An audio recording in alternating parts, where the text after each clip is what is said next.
Didn't see you there.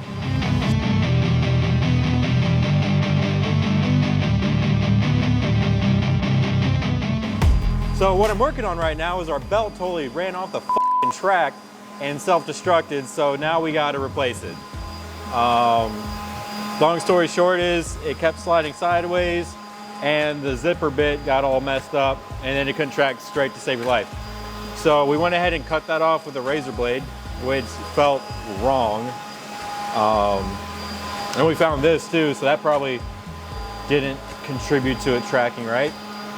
And since we couldn't really find any good information out there, we decided we'd go ahead and just have you guys follow along on our journey of figuring out how to change one of these conveyor belts out. And maybe you'll learn what not to do, maybe you'll learn what to do. So what I'm doing is just taking a wire wheel, doing the bulk of the work with that. This has got to be just, you know, we've been beating the crap out of this thing for like 4 years now. And so this is like all that old sawdust that gets up under it, and it's just been getting compressed to the drum. You know, the front side was easy because you can rotate it free. You can't rotate this one by hand. So you got to have the motor keep sending it around until the spot that you need to get shows up, and you got to catch it before it's gone. And then we'll take some Scotch-Brite pads with some, what is it, mineral spirits? Is that mineral spirits on the ground that I've been using? It sure is. It sure is. Thought you'd never ask. Yeah, just regular mineral spirits with a Scotch-Brite pad helps clean up all the other crap and gets it off there. You know, you can try to orientate and make it track straight, but when it comes down to it, if you got a bunch of crap underneath the belt, it's probably not going to help you out. That just helps get rid of all the extra crap on it. Oh, all right. I thought it was gonna be like a solid wire that we had to be careful not to break, but ew. When the guy described it, it's, you know, pushing the rod through. It's not really a rod. It's like it's definitely metallic. It's metal. This is literally like aluminum, like marine grade wire for electricity. But I guess that's what holds it all together. We go over, under. This, I think the easiest way is, let me slide this through.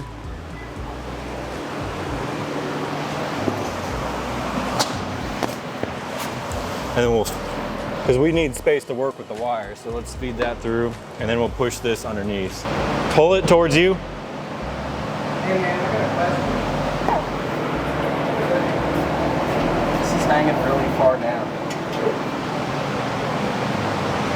That looks to be to level the bed, so you can make micro adjustments. This is loose enough for me to just turn with my fingers.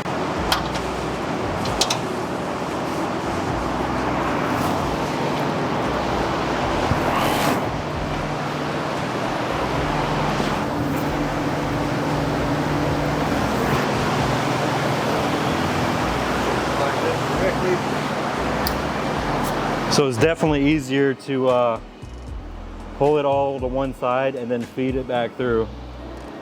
Oh, this isn't bad at all. Can't believe it. I haven't felt any resistance whatsoever. I'm nearing the end.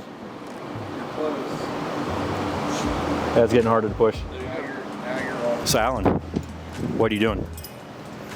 Tensioning the belt so that it's not all floppy. So to tension it, what you're saying is to tension it, you have to rotate not the nut, the safety nut that's on the end, but that first nut that's actually on the rod, That clockwise. This drum, that pulls this drum out and puts more tension on the belt so it's not sagging down like this underneath. So yeah, just clockwise tensions it up. Now on your machine, on the end of that little threaded part right there is probably like a capped safety nut, and that's to stop you from gashing yourself on it, I guess. Yeah, that's it right there.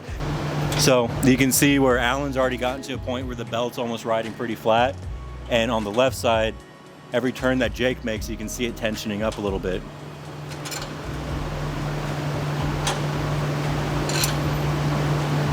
All right, I think that's pretty good. I guess we need to start running it and seeing which way it goes. So over here on this side is this pulley, which helps keeps everything in alignment. So when I spoke to Woodmaster about what was happening with our machine, which that was just on, I think it was on Thursday, and it was Wednesday, late Wednesday. We overnighted it, but they couldn't process it because it was already like 5 o'clock or something like that till the next day. So it got to us last Friday. So it overnighted for sure. But he made sure to tell me that when you're tensioning this, you don't want to be too tight because then you're gonna cause this to stretch out and wear faster. But you want it to track ever so slightly into here. So you'll see this edge over here where it rubs up on that. You don't want it to be rubbing so hard that it starts rolling over. We had that problem a few years ago when we got fixed. But you just want it ever so slightly to go in there. Because he said when you got this forward and reverse switch like ours does, every time the belt comes back, like you bring the workpiece back with you, what happens is it starts free floating out here. And when you send it back forward, you want it to just kind of bump back into there so it always has like a reference point. We're tracking the belt and we're watching that line right here. And Alan did the same on his side. We want to, it looks like it's shifting left. We're not rubbing the wheel yet, but it can take a while. On our machine, and mind you, ours has like 4 years of hard use on it. Yours is gonna behave differently, especially if it's newer and less miles. We are all the way tight on our left side, and on our right side, we had to get pretty loose with it to get to track properly. We want this conveyor belt to ever so slightly rub that wheel while it's going that direction. So Alan is tightening that side to slow it down until it's tracking about straight.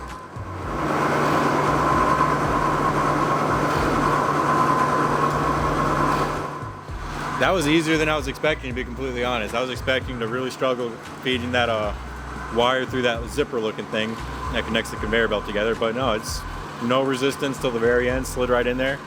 Honestly, the hardest part was getting this lined up because we've just got so much abuse on this machine that we really got to push some of these adjustments to the limit. Now right now what I'm watching is this little wheel right here. Like you see how it's rotating? Now it's not. Rotate again, and now it's not. It tells me it's just barely pushing in there, and of course the belt's not gonna be perfectly straight. So we're gonna keep an eye on this over the next few days. We're gonna just keep our handy adjustment wrench hanging right there.